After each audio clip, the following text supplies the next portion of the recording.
ग्रहण करावं.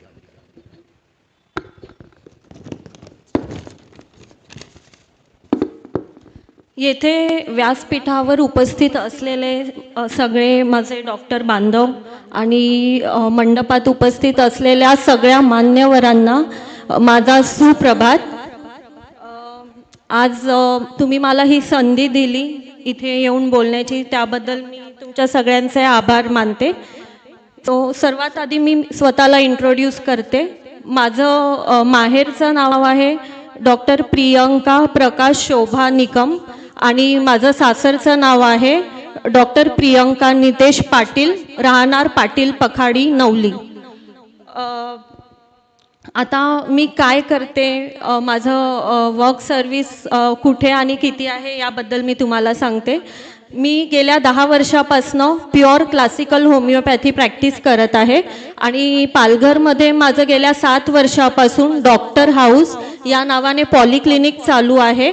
आणि मला सांगायला फार आनंद होतोय की या क्लिनिकमध्ये आपण एकाच क्लिनिक, हे एक पॉलिक्लिनिक आहे आणि इथे तुम्हाला बरेच वेगवेगळ्या मल्टीस्पेशालिटी आपण उपलब्ध करून दिलेल्या आहेत. येथे स्पाईनचे सर्जन, गायनेकोलॉजिस्ट, तसंच न्यूरोसर्जन, चेस्ट फिजिशियन यांची प्रत्येक वारानुसार व्हिजिट असते आणि मी तिथे रोज अवेलेबल असते. पुढचं सांगायचं झालं तर पालघरचं डॉक्टर हाऊस इथे 7 वर्षापासून प्रॅक्टिस चालू आहे आणि बोईसर येथे टॅप्समध्ये मी व्हिजिटिंग होमिओपॅथिक कन्सल्टंट आहे. महिन्यातनं 3 वेळा माझ्या व्हिजिट असतात.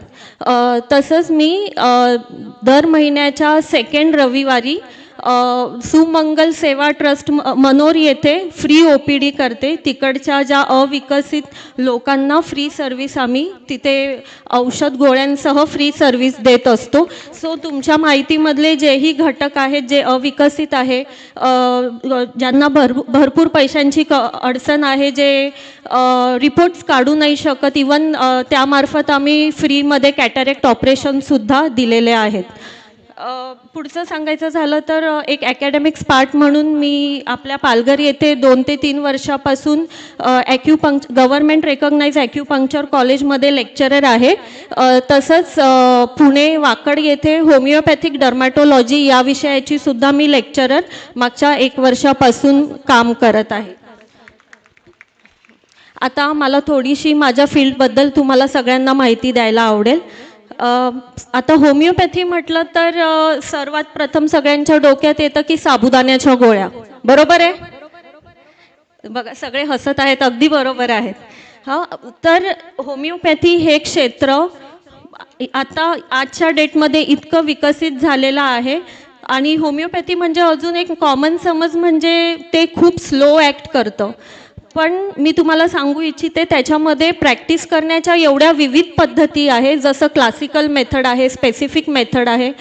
या पद्धतीने आपण कठीणातला कठीण आजारसुद्धा या पॅथीने क्युअर करू शकतो. आता पॅथी म्हणजे काय, एक थोडंसं थोडक्यात मी तुम्हाला सगळ्यांना सांगते.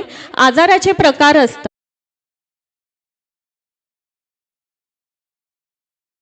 ड्युरेशन म्हणजे आपण आजारी राहण्याचे जे कालावधी असतो तो थोडा असतो, लाईक 5, 10 ते 15 दिवसापर्यंत. आणि क्रॉनिक आजार म्हणजे जे दीर्घकाळ आपल्यासोबत असतात, जसं डायबिटीज आहे, थायरॉईड आहे, ब्लड प्रेशर आहे किंवा संधिवात आपण बोलतो, हे आपल्यासोबत दीर्घकाळ ह्याचं आपल्याला औषध घ्यावं लागतं. आणि आपण बघितलं तर वेगवेगळ्या पॅथी म्हणजे बेसिक 3 पॅथी आहेत, होमिओपॅथी, ॲलोपॅथी आणि आयुर्वेदा. तर प्रत्येक पॅथीची एक स्पेशालिटी आहे. मला तुम्हाला सांगायला आवडेल, जेव्हा क्रॉनिक आजार असतात, आर्थरायटिस आहे किंवा मायग्रेन आहे किंवा थायरॉईड आहे, हे आम्ही पूर्णपणे क्युअर केलेले आहेत विथ होमिओपॅथी. सो जेव्हा पण तुम्हाला अक्यूट आजारांसाठी पण आता जो अप्रोच आहे होमिओपॅथीचा, त्याचे खूप अमेझिंग रिझल्ट्स मिळतात. इवन मायग्रेनचं पेनसुद्धा आपण काही तासात सुद्धा सेटल करू शकतो.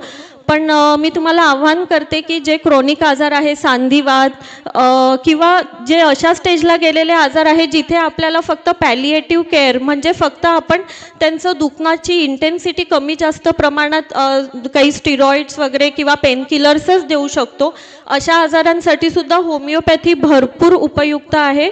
ते तुमचं पेन कमी करून मुळासकट तुमचा आजार पूर्णपणे बरा होऊ शकतो. आता पुढचं सांगायचं झालं, हे सगळं प्रॅक्टिस करण्यामागे आणि विविध ठिकाणी व्हिजिट्स देणं किंवा मग हे सगळं जे मी काम करते आहे गेल्या 10 वर्षापासून, ह्याच्या पाठीमागे असलेले घटक मला खूप इम्पॉर्टंट वाटतात. सर्वप्रथम माझे आईवडील ज्यांनी मला संधी दिली डॉक्टर बनण्याची, आणि त्यांनी म्हणजे बरंच मोठं कुटुंब असतानासुद्धा मुलगी किंवा मुलगा आहे असा भेद न करता त्यांनी मला जसं हवं तसं पूर्णपणे शिक्षण दिलं. आणि सेकंड म्हणजे माझे सासरचे पण मंडळी, आणि सर्वात इम्पॉर्टंट म्हणजे माझे मिस्टर माननीय श्री नितेश मोरेश्वर पाटील, ज्यांच्या मार्फत आपण हा कार्यक्रम इथे फक्त उपस्थित असलेले लोकच नाही तर पूर्ण आपल्या समाज बांधवांपर्यंत हा कार्यक्रम त्यांनी पोहोचवला आहे. पूर्ण आपले समाजातले महत्त्वाचे घटक त्यांनी पूर्ण समाजामध्ये पोहोचवलेले आहेत. ते पूर्णपणे खंबीरपणे पाठीशी उभे असल्यामुळे हे सगळं आम्ही सर्व्हिस तुमच्यापर्यंत पोहोचवू शकतो, देऊ शकतो. Thank you so much.